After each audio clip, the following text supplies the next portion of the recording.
लगे हुए ना जिसके पीछे, वो सारे लगे हुए रल के।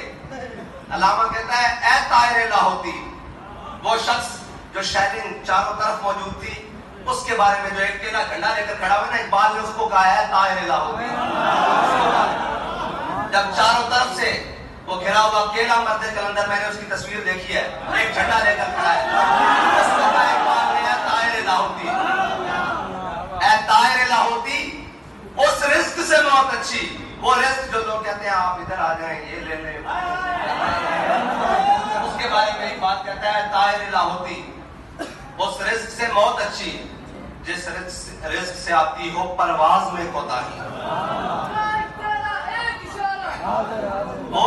वो परवाज कौन सी परवाज? जो बैठे और जो सजदा दे तो लोग कहें हजरत खालिद बिन वलीद रोमियो के साथ जंग कर रहे हैं। सब्सक्राइब करें और बेल दबाएं ताकि कोई खबर रह न जाए।